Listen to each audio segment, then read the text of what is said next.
My teenage and pretty much my preteens were spent as an underconfident child, like most teenagers do. I wasn't very confident about how I looked, how I behaved, how I talked to people, how I spoke. So I used to be very unsure of what I wanted in life or what life had in store for me. Many a times it used to be so difficult for me to enter a room which was full of people because I was shy that I would go inside, I had to talk to them or greet them, and that seemed like a big task to me. Once it also happened that we had guests over at our house, and purposely I hid in my room, like I didn't come out because then I had to greet them and talk to them. My mother was very upset about it. She literally sat me down and told me that, this is something that shouldn't be the case and you should really talk to yourself about what's going on. And that was the day that I sat down, I talked to myself into how I could become more confident, how I could face people without feeling that fear inside me building up. So I read confidence related books, self-help books by experts. Nothing helped. I used to, admire a lot of people who were very confident in real life. I kept on wishing and wishing that one day I could become like them. But I never did anything concrete about reaching that position or, trying to find the solution to it. Confidence is not something that you're born with. It is a skill set that you need to learn with time. That brings me to my first point, that is competence brings confidence. So when I was at my last job, it was an amazing one. People would praise me, congratulate me because it was better in terms of salary, in terms of the position I had, in terms of the job role I had. But I was underconfident. I started off pretty good, but after some time, I felt that I didn't know some of the things that I should have known. So I felt underconfident in working, in performing, or what I was telling my teammates or my subordinates. Therefore, I realized that maybe I lacked some of the skills that were needed to succeed in that job. And that was the point where I realized that when a person is competent in whatever they want to do, be it personal life or professional life, the power of knowing things, the power of knowing that, I know this shit really, really well and nobody else can tell me otherwise.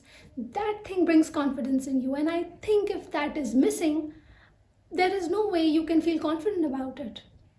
So I started working on those skills and I started feeling a bit better. People would hear me out, people would listen to me, they would value my opinions.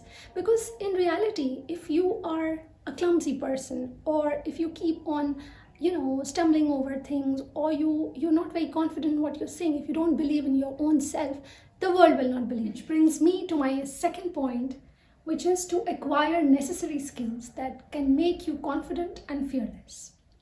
I think it's very foolish to jump into something which is completely new to you or jump into a completely new territory without doing the necessary homework, because that will kill your confidence like anything. And you won't be confident enough to start all over again. Imagine you don't know how to drive a car and you suddenly take your car on a busy main road and accidentally you bump into somebody. Be it a small accident or a bigger one, you would be scared to take out the car again on the busy road. Some people would, but that would again take them a lot of time to actually gather the courage to start the car and take it on the main road. Let's suppose there's a meeting and you don't know who the people are, what the topic is, what's going to be asked, what is expected of you. You will feel underconfident. So it is important that you are prepared. Similarly, if you are working a 9-to-5 job and you want to quit it just to start your own business, but that business is something which is very new. You don't know the competition there. So you basically don't know anything about it. So if you jump into it without knowing, without doing your necessary homework, you're bound to fail. And that failure will make you underconfident. So it's important that you do your market research, you study the analytics, you study the industry, you meet industry experts. And hence, with every skill that you learn, with every information that you have, you become more confident and you have courage to take the step, to take the bold step. A cliched statement saying fake it till you make it. But the fact is, how long can you fake it? You cannot fool around everybody. So fake it, but try to learn and then make it. Opportunities will not come and knock at your door while you are relaxing and having your party. You actually need to go out and search for it. So I remember my first speech and I was quite nervous. There was a whole crowd in front of me who was waiting for me to speak. Anyway, I started speaking. After speaking for some time, I forgot what I had to speak next. I was silent. Everybody was looking at me. I could see the glares. I was so nervous.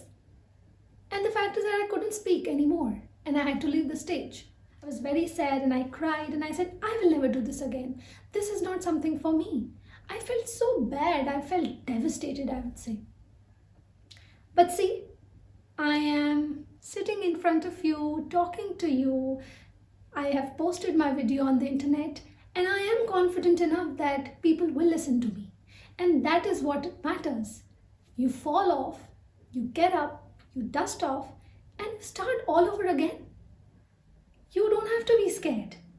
Now coming to my third point is please stop people pleasing. When you try to do what others expect of you, then you do little of what makes you happy and makes you confident. And you continuously try to seek validation from others or their approval of whether they like it or not. And I think that is a never-ending wheel. And you keep on doing that and ultimately you realize that you became a version of what they expected you to become and not what you thought of what you could be.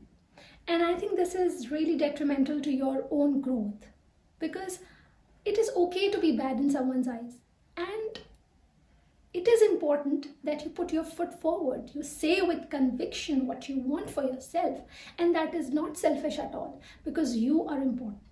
When you don't put yourself first, you're actually giving a message to your subconscious that you don't matter and that others matter, others' opinions matter. And that's not what you want for yourself because a confident person is not a selfish person, but a confident person keeps himself or herself first. Setting boundaries is very important.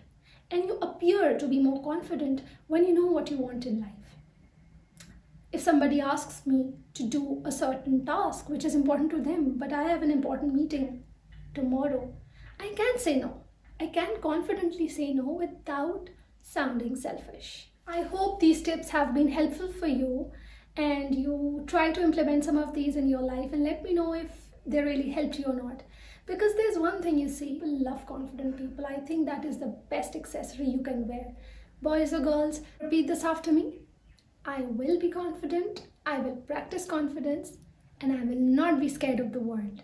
This is me signing off and I will meet you in my next video. Till then, take care and bye. Do like and subscribe my channel if you like these videos and let me know if you want to see more of such content in future. Bye.